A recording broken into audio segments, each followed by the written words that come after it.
Mauney versus Barack Obama et al.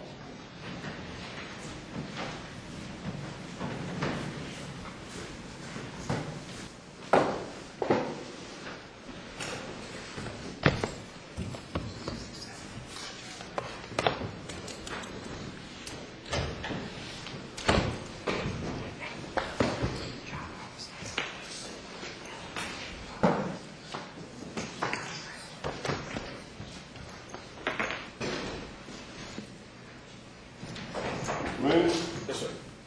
Let me first ask you, I've reviewed this file, and the defendants, at least some of them, probably all of them, raised the point that your complaint was filed pretty much 3 years to the day from when this incident occurred, but that you did not, at that time, issue summonses. That was on May 2nd.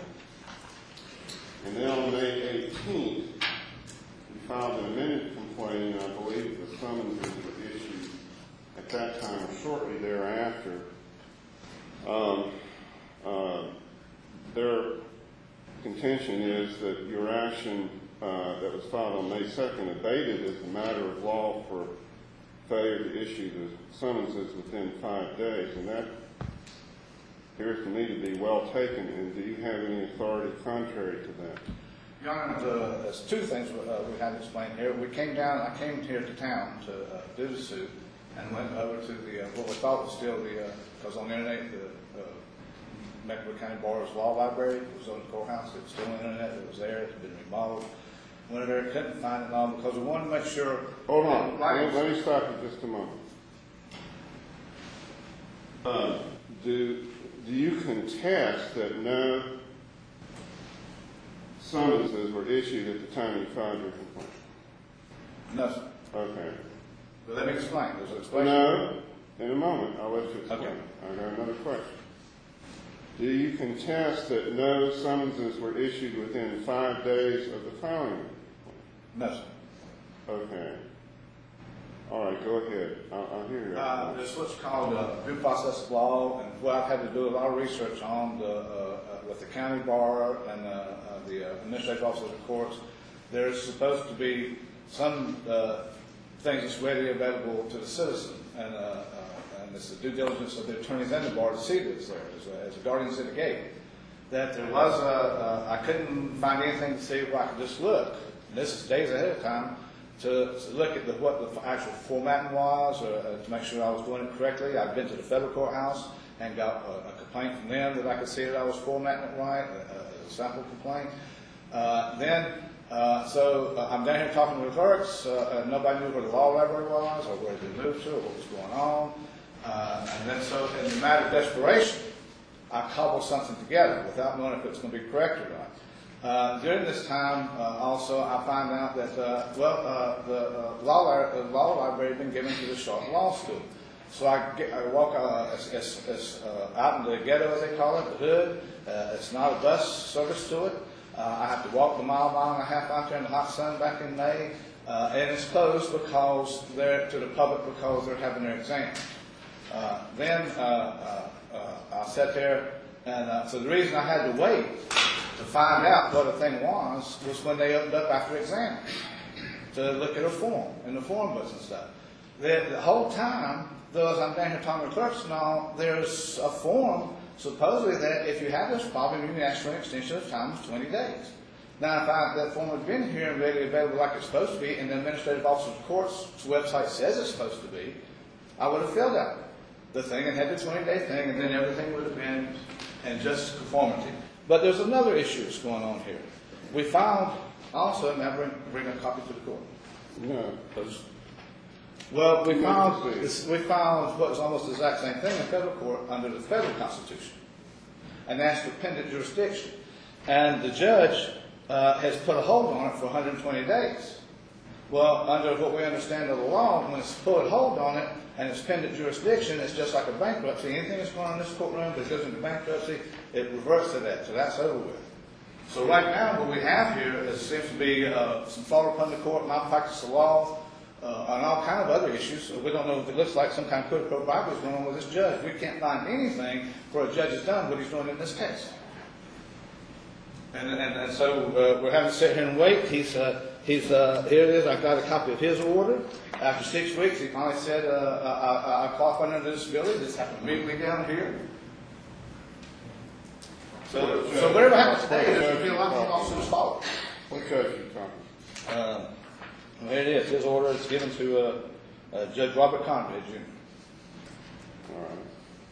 And I've got copies if you want to look at it, because it could be contempt of court, fall upon the court. There's all these words that's coming up. Well, let me focus you just a moment here, Mr. Mooney. Let me ask you a couple questions. Why you waited till the last day here? Why didn't you file suit early? No, I didn't wait till the last day. I was down here in the process, and I couldn't find the form because of my. Were you here for 3 years straight? Well, the statute of limitations. Well, I get tied up in other things that I'm doing, and finally come up. And I said, well, if I'm gonna do this, I had to come all the way back across the country from where I was at to make sure I got here. I was out in California, got caught with a storm out there for 4 months. I couldn't get back because I hadn't been on disability. I would have been back there 3 or 4 months earlier, but the weather and all knocked everybody else, as well as the whole country. There was $1 billion lost with the Christmas season going on. I got caught there. It's not supposed to be raining out there. I was out there for 2 weeks, and I was out there for 4. I couldn't get back across the country. I have reasons why I went back here doing my thing, doing part of it. And I can document where I was at in the weather and stuff. And since I get 700 a month, these guys make 700 a day. And yet the stuff wasn't here that the court says it's supposed to be here. When I got here and got down here for doing it, I was still within days doing it, and we've been able to do it correctly. But the stuff wasn't here that the bar. I went out and talked to the bar. And they said, well, the reason they took the books away and gave them to the law school is because people on computers. Well, I said, well, excuse me, because there's quite a few people on computers that don't have the internet, and then they don't belong to this LexisNexis system, which costs them $400 a year. And then I've been out there to the law library, and we've had trouble finding motions and stuff. Just lately, I was out there, I said, I need to do something, because I didn't know what the motion was on Rule 12. I need to have a little extension, since everybody else had their extensions to come up with a 12 motion. And they couldn't find anything out there, even though the librarians were on the internet. They even pulled up the Strong's book, looked at one thing. I came down here after that, came back down here after that, talked to the clerk. The clerk gives me a motion that's a generalized form. They said it's what they use. I took it, or filled it out. I came back, and they said, oh, but this is a motion here. It's in a different courtroom. You don't belong here with this.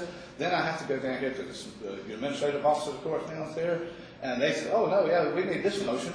So then I have to take it and bring it back, which put it, so that again was in a time frame. We're talking about either dysfunctionless or just total disgracefulness, the way this court system, the clerk and things was going on down here. I'm just saying, that's the truth of it. And if this thing was run, but this is what y'all do for a profession and the taxpayers pay for it, then it should be more up to speed instead of jumping up and down on me because I can't and I'm on just $700 a month. Well, Mr. Mooney, I understand the passion with which you are urging me to rule with you. The problem I have is that there's a maximum that statutes of limitation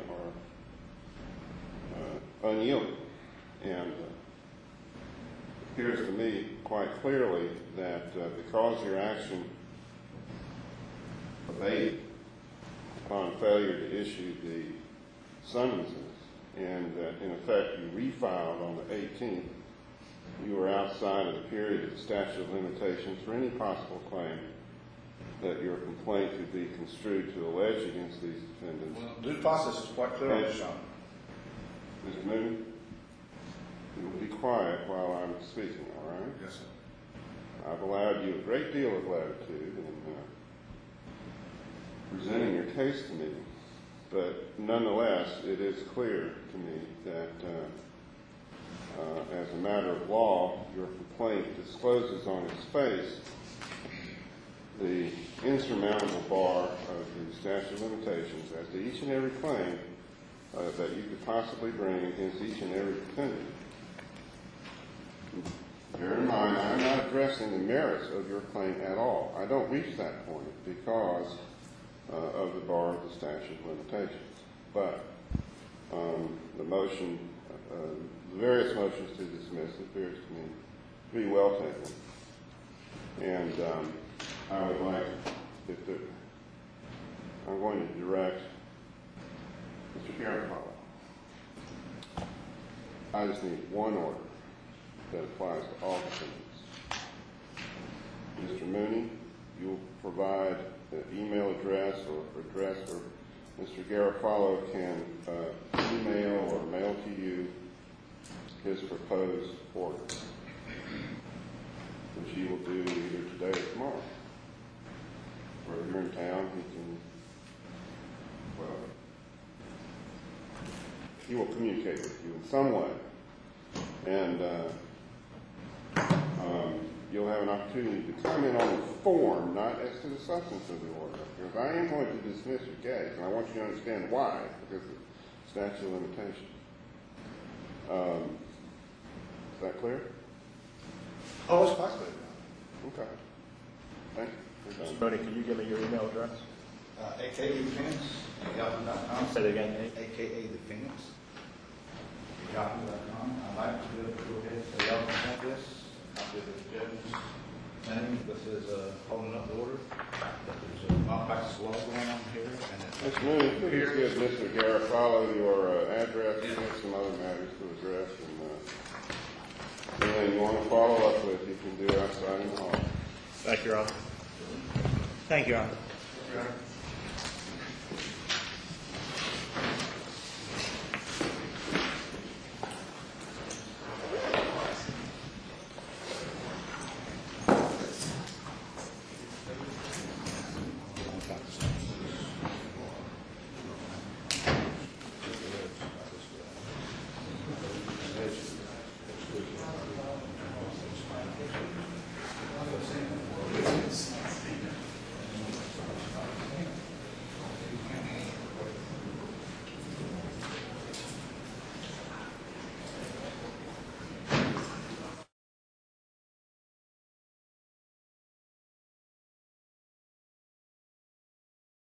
This is the Med-Mal case. That's the only thing that's left. It's going to take about 5 minutes to return to Earth.